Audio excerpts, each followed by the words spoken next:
Evangelio de nuestro Señor Jesucristo según San Marcos. Jesús resucitado se apareció a los 11 y les dijo: Vayan por todo el mundo, anuncien la buena noticia a toda la creación. El que crea y se bautice se salvará, el que no crea se condenará. Y estos prodigios acompañarán a los que crean: arrojarán a los demonios en mi nombre y hablarán nuevas lenguas.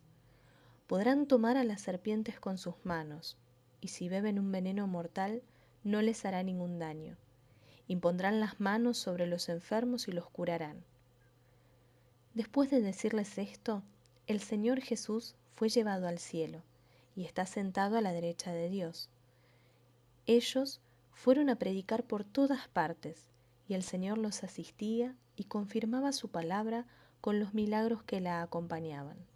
Es palabra del Señor. Todos ahí en casa, en este domingo celebramos la fiesta de la Ascensión de Jesús a los cielos, cerrando así un ciclo que se abrió cuando comenzó a gestarse en la panza de la Virgen, en las entrañas de la Virgen, y entonces llenó de Dios toda la realidad humana. Ahora, nuestra realidad humana la pone en la intimidad del misterio de Dios. Y ese lenguaje metafórico nos ayuda a poder expresar realidades que de otra manera no podríamos, nos quedamos sin palabras. Así como también el lenguaje metafórico todos los días nos ayuda a entender que las fotos que guardamos o respaldamos en la nube, o que los trabajos que hacemos para la escuela, o los que los adultos hacemos para nuestras labores de todos los días, o la nube de encuentros de Zoom, no tenemos que buscarla en una nube gorda que está surcando los cielos, sino que en realidad, repito, es un lenguaje metafórico. También es una expresión metafórica lo que hoy Marcos nos cuenta desde el Evangelio que nos dice Jesús.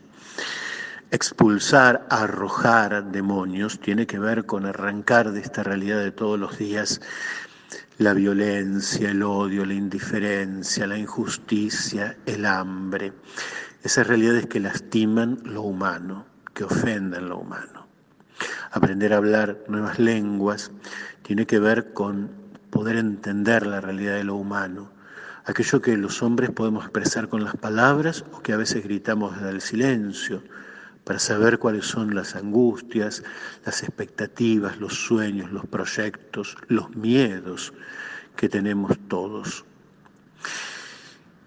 Espero que a nadie se le ocurra andar agarrando serpientes o tomando veneno, por Dios, porque es una expresión metafórica para decir que un creyente no es aquel que se siente limpito, impecable, puritano, sino al revés, como nos plantea Jesús en el Evangelio. Un creyente es aquel que no tiene miedo a la realidad por más hostil que fuese y mete la mano para transformarla, que no tiene miedo a embarrarse porque cree que lo que reza cada día en el Padre Nuestro diciendo líbranos del mal es una verdad que se hace realidad concreta y sin metáforas.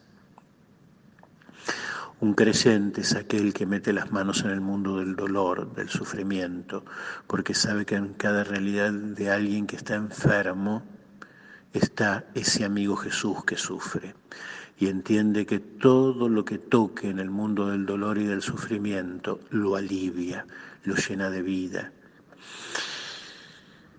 ¿Y por qué Marcos dice esto? Porque nos anduvo contando a lo largo de todo el Evangelio que las manos de Jesús son manos activas, manos que hacen el bien, manos que curan, manos que abrazan, manos que acarician, manos que sostienen.